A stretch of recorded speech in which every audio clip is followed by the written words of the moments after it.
যে আওয়ামী লীগ যদি রাজনৈতিকভাবে মাঠে নামে তাহলে তাকে মোকাবেলা করবার মতন পলিটিক্যাল ক্যাপাসিটি বলেন সেটাও গভর্নমেন্টের নাই।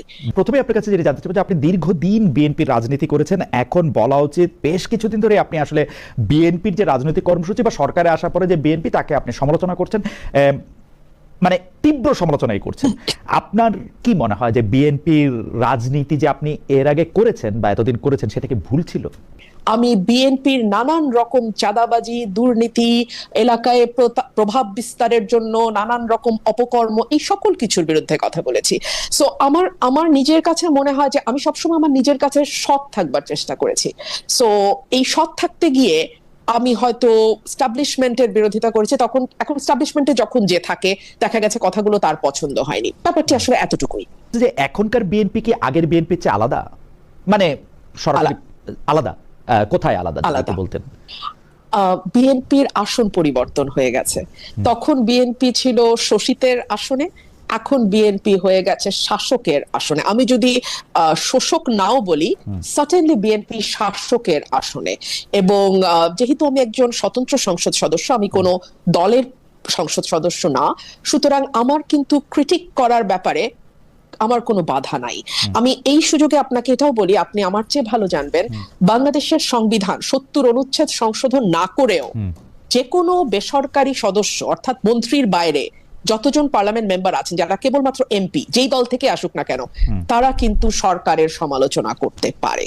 কিন্তু বাংলাদেশের হিস্ট্রিটা এতই চমৎকার যে আমরা কখনো কোন সংসদ সদস্যকে সমালোচনা তো দূরেই থাক, নিজের দলের স্তুতির বাইরে টু দ্য পয়েন্ট খুব কম কথা বলতে দেখি। আমি আপনাকে একটু বলি যদি সুযোগ দেন। আমি অবাক হয়ে দেখলাম, বিশ্বাস করেন 300 জন সংসদ সদস্য একজনও বলল না এই প্যারাগ্রাফে বা মাননীয় মহামান্য রাষ্ট্রপতি এটা বলেছেন, তার প্রেক্ষিতে আমার বক্তব্য এইটা, বা এই প্যারাগ্রাফে এটা বলেছে, আমি কিন্তু বলেছি। এবং ভেরি কি বলবো, এটাকে ইন্টারেস্টিংই বলি, দুঃখজনক লাগে তারপরেও ইন্টারেস্টিংই বলি। আমাকে কিন্তু সময় দেওয়ার ব্যাপারে আওয়ামী লীগ সরকার যতটা না অনুদার ছিল, এই সরকার তার চেয়ে কোনো অংশে কম অনুদার নয়। আমাকে একবার বিরোধী দলের চিফ হুইপের কাছে দৌড়াতে হয়, একটু টাইম দাও, 2 মিনিট বাড়াও। সে বলে না আমি তো জানি না, আপনি সরকারি দলের কাছে যান। সরকারি দলের কাছে যাই, তারাও তো রেসপন্সিবিলিটি নেবে না, কারণ কে আর মানে কাছে ডেকে বকাবাদ্য শুনতে চায়, তাই না? সো আন্ডারস্ট্যান্ডেবলি তারাও চায় না যে আমি কথা বলি। সো আমার এই 1 মিনিট 1 সেকেন্ড, খালেদ ভাই, আমি কিন্তু জানি 1 মিনিটে কয়টা শব্দ বলা যায়, 150টা। আপনি মোটামুটি কমফোর্টেবলি 150টা শব্দ 1 মিনিটে বলতে পারবেন। সো আমাকে ওই শব্দ গুইনা না আমার স্পিচটা রেডি করতে হয়। সো এই এফর্টটা আমি হাসিনা আমলেও দিয়ে আসছি, এই এফর্টটা আমাকে তারেকের আমলেও দিতে হচ্ছে। So it is the same old story for Rumin Farhana. বেঁচে ফারহানা, জাস্ট মানে আপনাকে যদি এই সরকার মনোনীত করতো নির্বাচনের জন্য বা মনোনীত করে নাই নির্বাচনের জন্য, এইটা থেকে আপনার পার্সোনাল গ্রাজ বা ক্ষোভের জায়গাটা কি আসে? মানে ব্যাপারটা কি এরকম যে আপনাকে যেহেতু নমিনেশনটা দিল না বা আপনাকে যথাযথ মূল্যায়ন করলো না, সেই জন্য আপনি একটা পার্সোনাল গ্রাজ থেকে আজ বিএনপির বিরোধিতা করতেছেন? তাহলে খালেদ ভাই আপনি আমাকে বলেন, নমিনেশন তো ডিক্লেয়ার হয়েছে নভেম্বরে, এন্ড অফ নভেম্বর। এর আগে 5ই অগস্টের পর থেকে শুরু করে নভেম্বর পর্যন্ত এই যে 15টা 13টা 14টা মাস আমি যে বিএনপির নানান অপকর্ম নিয়ে প্রশ্ন তুলেছি, সেটা কেন তুললাম? তখন তো আর মনোনয়ন দেওয়া না দেওয়ার কথা আসে নাই, আমি কিন্তু তুলেছি। 1 2 হলো, আমি সবসময় আপনাকে আমার আগের ইন্টারভিউতে বলেছিলাম যে রাজনৈতিক দলগুলোর আসন পরিবর্তন হয়, আজকে যে এদিকে বসছে কালকে সে ওদিকে বসে, কিন্তু ভাগ্যের পরিহাস আমার আসনটা অপরিবর্তিতই থাকে।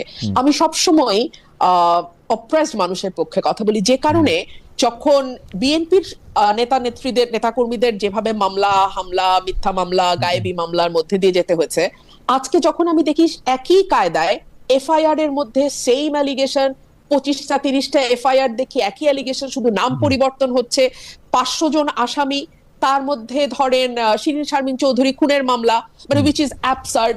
তো এই বিষয়গুলো যখন আমি দেখি, তখন আমার কাছে মনে হয় এগুলো ভীষণ রকম অন্যায়। এবং একজন আইনজীবী হিসেবে, একজন আইন প্রণেতা হিসেবে, একজন নাগরিক হিসেবে, একটা স্বাধীন দেশের নাগরিক হিসেবে এটা প্রতিবাদ করার একটা মানে কি বলবো, এটা আমার প্রাথমিক দায়িত্বের মধ্যে পড়ে।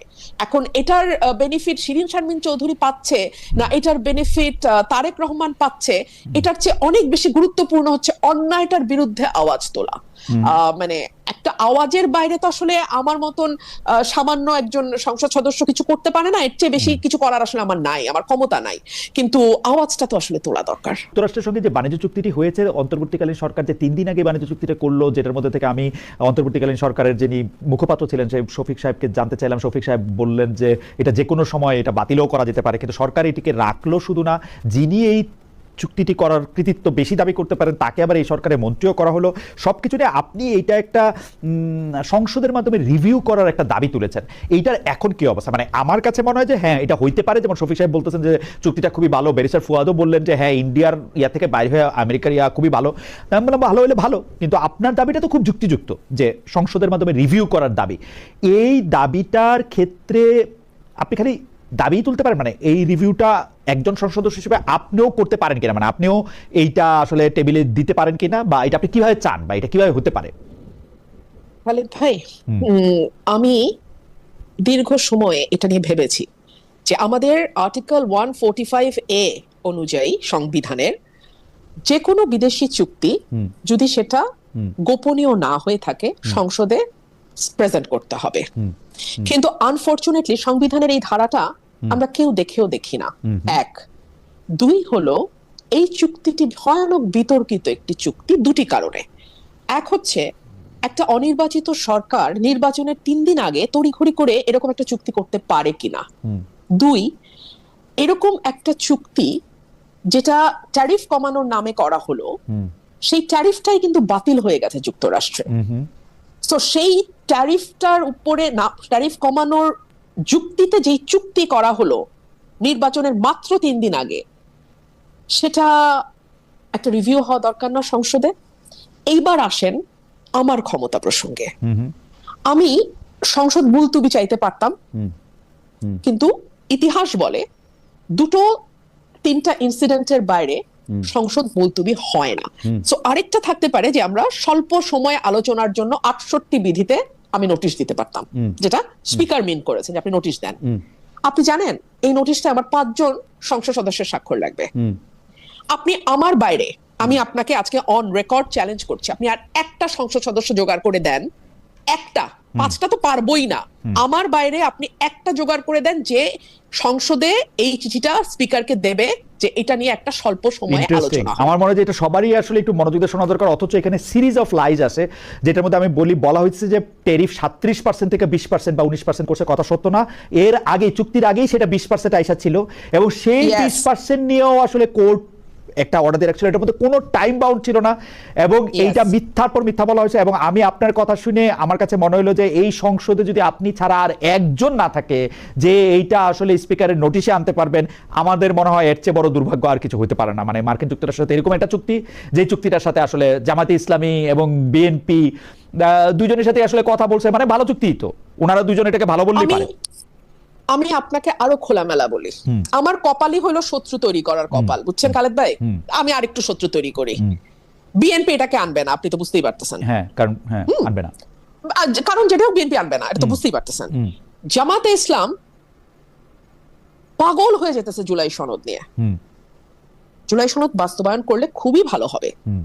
আমি জুলাই সনদের বিপক্ষে না, আমার বাড়ি ভাঙা হয়েছে, আমার উপরে আমি ওই শহীদ মিনার বহুত কিছু, আমি এগুলো ক্রেডিট ক্লেম করার ওই মানে শ্যালো পলিটিক্স বাদ দেই। হ্যাঁ, আমার প্রশ্ন হলো এই যে ভয়াবহ একটা চুক্তি, যেই চুক্তিটা আপনার সার্বভৌমত্বের উপর প্রশ্ন তুলতে পারে, আপনি তেল আনবেন কোথা থেকে সেটার জন্য তার পারমিশন লাগবে, এবং লাগছে, রাশিয়া থেকে পারে নাই তেল আনতে।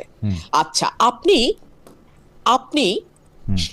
মানে যুদ্ধ সরঞ্জাম, অস্ত্র, এগুলোর যুদ্ধ সরঞ্জাম কোথা থেকে কিনবেন, কম দামে কোথায় পাচ্ছেন, বা আপনি একটা কম্পিটিটিভ ভ্যালুতে যাবেন, এই সুযোগ আপনার নাই এই চুক্তি অনুযায়ী। আরো বহু সমস্যা আছে, আমরা কয়েক হাজার কোটি টাকার রাজস্ব বঞ্চিত হব, আর সেখানে আমেরিকা যেই ইয়েতে এবং অল্প কয়েকটা এবং আমাদের এবং এটা নিয়ে যখন আমরা প্রশ্ন তুলবো তখন বলা হবে যে ইন্ডিয়ান ন্যারেটিভ থেকে প্রশ্ন করা হচ্ছে যে ভাই তাহলে সংসদে আলোচনা কর তাহলে তো বুঝে যাবে কইছেন না যে চলেন 350 টাকার আলু খাই এখন বৈশা বৈশা, এখন আমরা আমেরিকান আলু খামু, ফাইন। আচ্ছা, এখন আপনি আমারে বলেন জামাত কিন্তু আগে হাত ধুয়ে ফেলছে, আমরাই চুক্তিতে হ্যাঁ বলি নাই, তো বলো নাই তো তাইলে যে 1.5 মাস সংসদ চললো একবারও তুললো না, তোমরা এইটা তুললা না কেন? সেনাপ্রধান সবসময় আমাদের, যিনি সেনাপ্রধান এখন আছেন, অন্তর্বর্তীকালীন সরকারের সময় ছিলেন, শেখ হাসিনার সময়ও তিনি ছিলেন, সেই সেনাপ্রধান সবসময় বলে এসেছিলেন যে নির্বাচিত সরকার এলে, মানে 5 আগস্টে ঘটনার পরে নির্বাচিত সরকার এলে সেনাবাহিনী ব্যারাকে ফিরে যাবে। এখনো যায়নি যে সেনাবাহিনী, এর কারণ কি বলে মনে হয়? অনেকে এই যুক্তি দিচ্ছে যে আর্মি ব্যারাকে ফিরলে নিষিদ্ধ আওয়ামী লীগ কঠোরভাবে মাঠে নামতে পারে, এই জায়গা থেকে সিদ্ধান্ত নেওয়া হচ্ছে না। আমরা একটু আপনার মন্তব্য শুনতে চাই যে সেনাবাহিনী এখনো ব্যারাকে ফিরে যায় নাই। এটা নির্বাচিত সরকারের ব্যর্থতা। নির্বাচিত সরকার আর্মিকে ব্যারাকে ফেরত পাঠাতে ব্যর্থ হয়েছে, 1।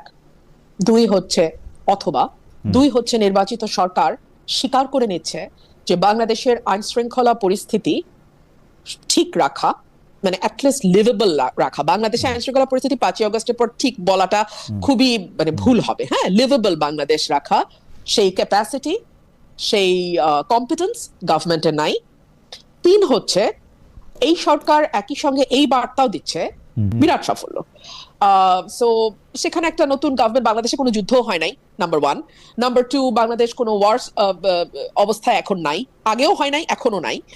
এরকম অবস্থায় সেনাবাহিনী যারা, মানে আমার সবসময় আমাদের সেনাবাহিনী প্রধানকে মনে হয়েছে যে উনি যা বলছেন উনি সেটা মিন করছেন। উনি বলেছেন আমি টায়ার্ড, আমি ক্লান্ত হয়ে গেছি এই সিভিল দায়িত্ব পালন করতে করতে, that is not my job. He is absolutely right, that is not his job, কিন্তু তাকে এটা করতে হচ্ছে, সেখানে আছেন এবং তাকে এটা করতে হচ্ছে নিশ্চয়ই। এই গভর্নমেন্ট তাকে সেই, মানে নিজেরাও সেই ভরসা পাচ্ছে না যে তারা আর্মিকে ছাড়া তারা ল অ্যান্ড অর্ডার কে ঠিক রাখতে পারবে। এবং আমাদের হোম মিনিস্টার ভেরি ইন্টারেস্টিংলি ওনার সকল বিষয় বুৎপত্তি আছে, আলহামদুলিল্লাহ, মাশাআল্লাহ। মানে উনি সংবিধান নিয়ে যখন কথা বলেন তখন আমার মনে হয় যে মানে আমাদের মানে সংবিধানের বড় বড় যারা মানে মানে কি বলবো বিশেষজ্ঞ ছিলেন এবং আছেন এখনো, তারাও খুবই থতমত খেয়ে যাবেন। হ্যাঁ, উনি এত ভালো সংবিধান বোঝেন, জানেন।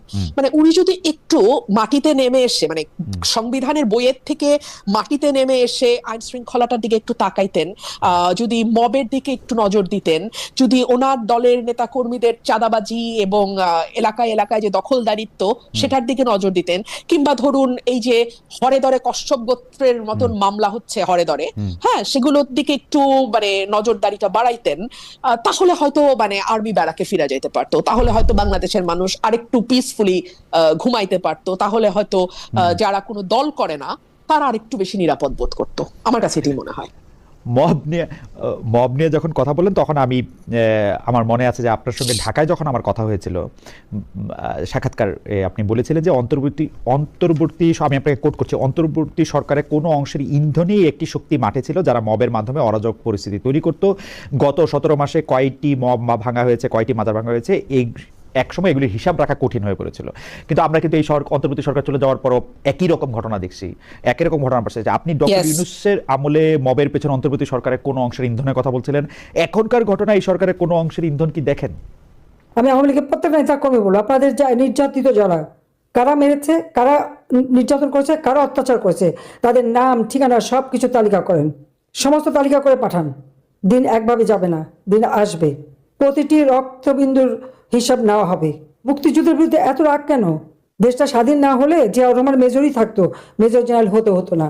আর আজকে যারা বিভিন্ন পদে উঠেছেন বা বাংলাদেশের প্রধানমন্ত্রী হয়েছেন, বাংলাদেশই হতো না, প্রধানমন্ত্রী তো দূরের কথা। তাহলে লজ্জা করে না মুক্তিযুদ্ধের সমস্ত ইতিহাস মুছে ফেলা, চেতনা মুছে ফেলা? আর ইউনূস বাটপাড়ের কথা বলবো না, কারণ তার তো কোনো কিছু নাই।